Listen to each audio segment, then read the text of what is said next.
अगर आप कभी ब्रज गए होंगे तो एक बात आपने जरूर देखी होगी, लाखों श्रद्धालु गोवर्धन महाराज की परिक्रमा करते हैं और उनमें से अधिकांश नंगे पैर चलते हैं। गर्मी हो, सर्दी हो, बरसात हो, रास्ते में कंकड़ हो या तपती हुई धूल, फिर भी लोग बिना चप्पल या जूते के पूरी 21 किलोमीटर की परिक्रमा पूरी करते हैं।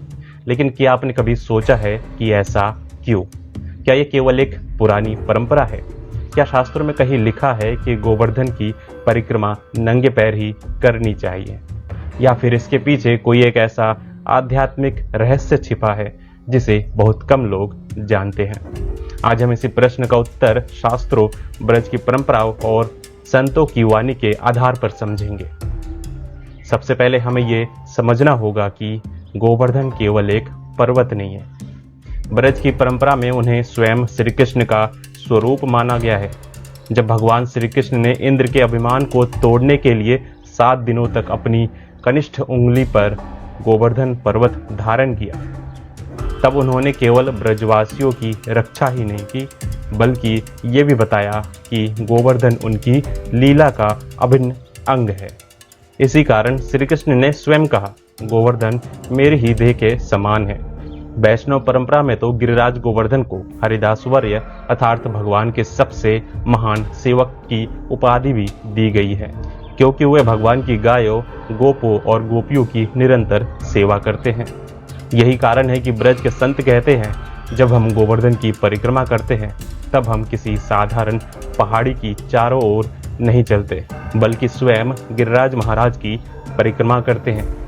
जिस प्रकार मंदिर में प्रवेश करते समय हम जूते चप्पल बाहर उतार देते हैं, उसी प्रकार गोवर्धन की परिक्रमा भी नंगे पैर करना सम्मान और श्रद्धा का प्रतीक माना जाता है।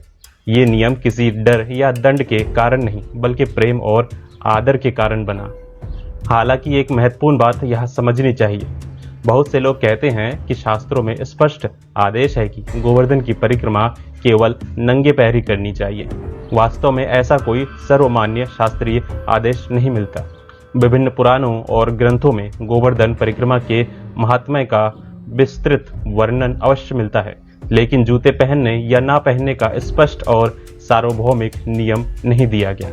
नंगे पैर परिक्रमा करने की परंपरा मुख्य रूप से ब्रज के संतों, आचार्यों और स्थानीय परंपरा से चली आ रही है, जिसे भक्त प्रेम पूर्वक निभाते भी है। इसके पीछे एक और सुंदर भावना भी छिपी हुई है। ब्रजवासी कहते हैं, गोवर्धन की धूल साधारण धूल नहीं है, ये वही पावन रज है जिस पर कभी श्री कृष्ण स्वयं गाय चराते हुए चले थे। यही वो भूमि है जहाँ राधा रानी के चरण पड़े, जहाँ ग्वाल बालों की हंसी गूंजी और जहाँ असंख्य दिव्य लीलाएं हुई। इसीलिए भक्त चाहते हैं कि उनके चरण सीधे उस पवित्र रज का स्पर्श करें। उनके लिए केवल एक मिट्टी नहीं, बल्कि चरणामृत के समान है। इसी भावना से अनेक भक्त परिक्रमा के बाद गोवर्धन की रज को अपने मस्तक पर भी लगाते हैं। इतना ही नहीं, परिक्रमा नंगे पैर करने का एक आध्यात्मिक संदेश भी है। जब मनुष्य अपने जूते उतार देता है तो केवल चमड़े या रबर की चप्पल नहीं उतारता, बल्कि प्रतीक रूप से अपना अहंकार भी बाहर छोड़ देता है। वो ये स्वीकार करता है कि इस मार्ग पर वो किसी राजा, किसी अधिकारी या किसी धनवान के रूप में नहीं, बल्कि भगवान के एक साधारण भक्त के रूप में चल रहा है। शायद यही कारण है कि गोवर्धन परिक्रमा में आपको अमीर और गरीब, बड़े और छोटे, विद्वान और अनपढ़ सभी एक समान नंगे पैर चलते दिखाई देते हैं। ब्रज के संत एक बात और कहते हैं कि गोवर्धन की परिक्रमा कोई दौड़ नहीं है कि जितनी जल्दी पूरी कर ली जाए उतना अच्छा। ये तो प्रेम की यात्रा है। जब भक्त नंगे पैर धीरे धीरे गिरिराज की परिक्रमा करता है तो उसका हर कदम उसे ये स्मरण कराता है कि वो श्री कृष्ण की लीला भूमि में चल रहा है। इसलिए कई भक्त परिक्रमा करते समय निरंतर राधे राधे या गिरिराज महाराज की जय का कीर्तन करते चलते हैं।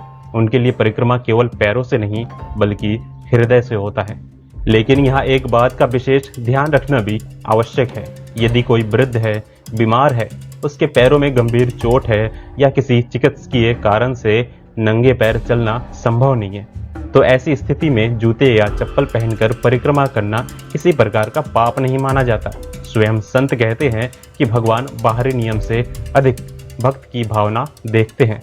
यदि किसी की श्रद्धा सच्ची है तो वो किसी मजबूरी के कारण भगवान से दूर नहीं हो सकता। इसलिए परंपरा का सम्मान करना आवश्यक है, लेकिन उससे भी अधिक आवश्यक है भक्ति और विनम्रता। तो आखिर गोवर्धन की परिक्रमा नंगे पैर क्यों की जाती है? इसका उत्तर केवल एक नियम में नहीं बल्कि भावना में छिपा है। क्योंकि गिरिराज केवल एक पर्वत नहीं बल्कि स्वयं श्री कृष्ण के प्रियतम स्वरूप माने जाते हैं।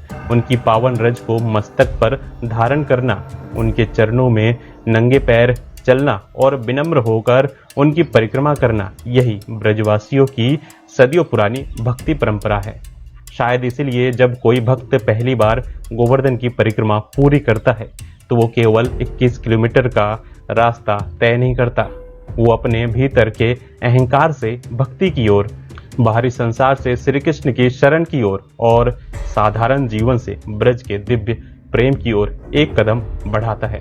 और यही गोवर्धन परिक्रमा का सबसे बड़ा रहस्य है। तो बोलिए गिरिराज महाराज की जय।